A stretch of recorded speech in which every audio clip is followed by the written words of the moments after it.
সন্ধিয়া জনাই সকলোকে মোৰ অন্য এটা ভিডিঅ'লৈ স্বাগতম জনাইছোঁ। আজি দেখিছেনে, আজি বনাম চিকেন পকৰা।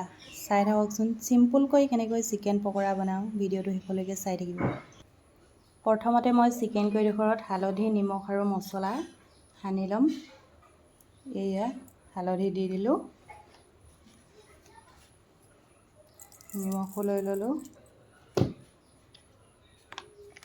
মছলা দিম অলপ অলপ, জিৰা মছলা,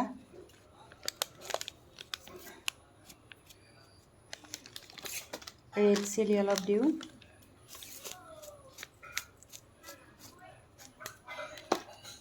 লগতে অলপ দিম টপ ৰেডটো মই কালাৰটো ধুনীয়া দেখিবৰ কাৰণে দিছোঁ। এইফালে চিকেনখিনি মই ভালদৰে সানি কিনে অলপ সময় থৈ দিছিলোঁ। ইয়াতে এতিয়া আদা, নহৰু আৰু পিঁয়াজ অলপ দি দিওঁ।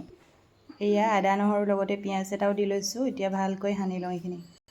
এয়া আদা, নহৰু, পিঁয়াজ, মছলা, নিমখ, হালধি সকলো দি থোৱাৰ পিছত এতিয়া কেৰাহীখন গৰম কৰি তেল দি ফ্ৰাই কৰি লওঁগৈ ধুনীয়াকৈ। চাই থাকক, এয়া তেল গৰম হৈ গ'ল। এতিয়া দি দিওঁ চিকেন।